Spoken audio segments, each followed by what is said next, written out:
Break के बाद आप सभी का बहुत बहुत स्वागत है। आपके साथ मैं हूं कीर्ति दीक्षित। वक्त हो चला है मूक बधिरों के लिए समाचार का।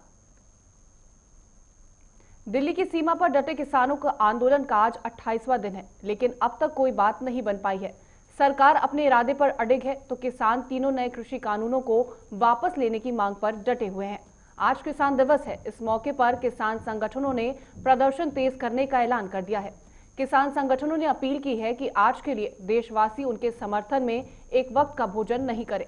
किसान संगठन आज बैठक कर आगे की रणनीति पर चर्चा करेंगे और राय बनाएंगे कि सरकार से बातचीत के लिए जो न्योता भेजा गया है उस पर विचार भी किया जाएगा।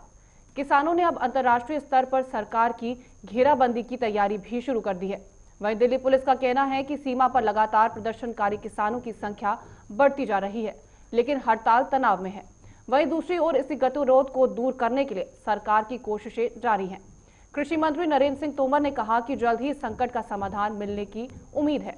28वें दिन जारी किसान आंदोलन किसान दिवस पर दिल्ली कूच के प्लान से घमासान भी मचा हुआ है। बॉर्डर पर बढ़ाई गई सुरक्षा और किसानों की संख्या, किसान आज आगे की रणनीति पर भी चर्चा करेंगे। जम्मू कश्मीर में अनुच्छेद 370 हटने और केंद्र शासित प्रदेश बनाए जाने के बाद पहली बार हुए किसी भी तरह के चुनाव में शांतिपूर्ण ढंग से संपन्न हो गए। जम्मू कश्मीर में डीडीसी चुनाव के नतीजे सामने आ गए, जिसमें गुपकार गठबंधन ने कश्मीर घाटी और भारतीय जनता पार्टी ने जम्मू क्षेत्र में अपना दबदबा बनाया।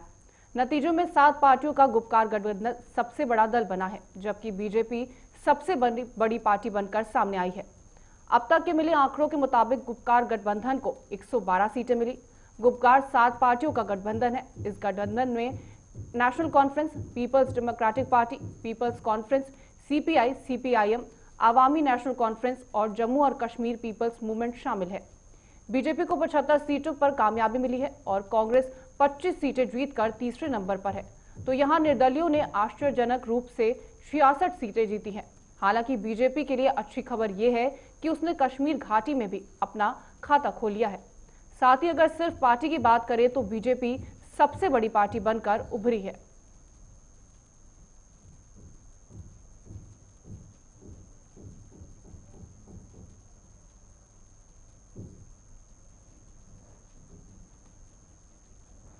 कोरोना वायरस के दैनिक मामलों में कमी और बढ़ोतरी का सिलसिला लगातार जारी है। देश में संक्रमण मुक्त मरीजों की संख्या 96 लाख से अधिक हो गई है। वहीं सक्रिय मामले घटकर 3 लाख से कम हो गए हैं। केंद्रीय स्वास्थ्य मंत्रालय के आंकड़ों के अनुसार पिछले 24 घंटे में 23,950 नए संक्रमित मिले हैं। इस तरह देश में कोरोना वायरस से संक्रमित होने वाले कुल मरीजों की संख्या बढ़कर 1,99,066 हो गई है।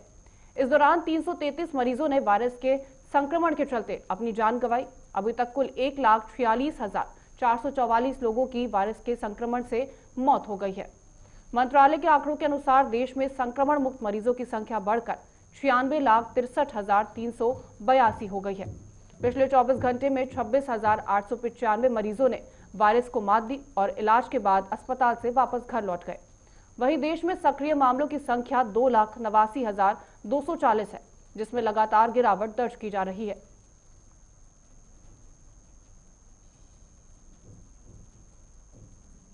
इंग्लैंड में कोरोना वायरस के एक नए और अधिक संक्रामक स्ट्रेन के मामले सामने आने के बाद दुनिया भर में चिंता बढ़ गई है और इस वजह से कई देशों ने यहां के लिए सीमित या व्यापक स्तर पर यात्रा प्रतिबंध लगा दिया है या फिर लगाए जाने की आशंका है। भारत में इंग्लैंड से आने वाले कुछ यात्रियों के पॉजिटिव पाए जाने के बाद एयरपोर्ट अलर्ट हो गए हैं।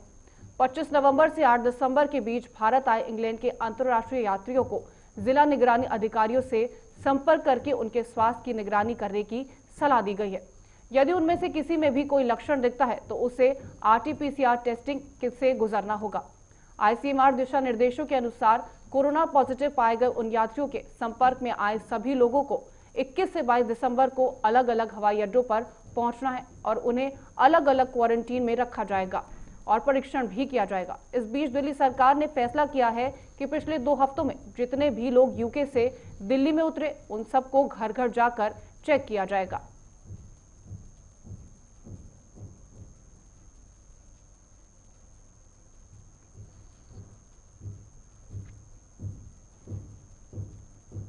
कोरोना वैक्सीन का इंतजार कर रहे भारतवासियों के लिए अच्छी खबर है। सूत्रों के मुताबिक भारतीय नियामक अगले हफ्ते तक ऑक्सफोर्ड एस्ट्राजेनेका की कोरोना वैक्सीन को मंजूरी दे सकता है। इस मंजूरी से पहले अधिकारियों ने स्थानीय निर्माता सीरम इंस्टीट्यूट से कुछ जानकारियां मांगी थी, जिस पर गहन मंथन चल रहा था।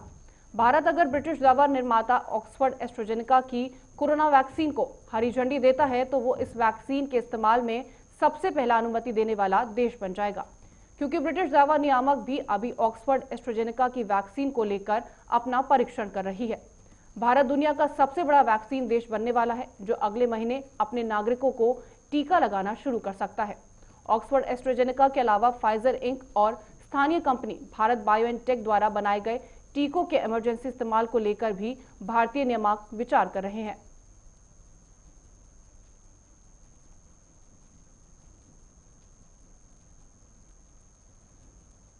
देश की राजधानी दिल्ली में एक बार फिर से ठंड बढ़ गई है। दिल्ली में न्यूनतम तापमान गिरकर 5.6 डिग्री सेल्सियस पर पहुंच गया है। अगले 24 घंटे में तापमान और भी ज्यादा गिरने की संभावना है। वहीं दिल्ली एनसीआर में कोहरे का कहर भी देखने को मिला है। दिल्ली में आज सुबह घना कोहरा छाया रहा। भारत मौसम विभाग के अनुसार दिल्ली के पालम में आज सुबह 5:30 से 8.0 डिग्री सेल्सियस तापमान दर्ज किया गया। सफदरजंग ने 5.6 डिग्री सेल्सियस तापमान दर्ज किया। तो वहीं अगले 24 घंटे के दौरान 1.6 डिग्री सेल्सियस तापमान तक गिरने की संभावना जताई जा रही है। राजधानी दिल्ली में सुबह घना कोहरा छाया रहा। कोहरे की एक मोटी परत ने राष्ट्रीय राजधानी को घेर लिया है। इंदिरा गांधी अंतर्राष्ट्रीय हवाई अड्डे और आईटीओ पर काफी कोहरा दिखा, जिसके चलते वाहनों को काफी परेशानियों का सामना करना पड़ा। सुबह साइकिलिंग पर निकले लोगों ने बताया कि कोहरे की वजह से उन्हें काफी दिक्कतें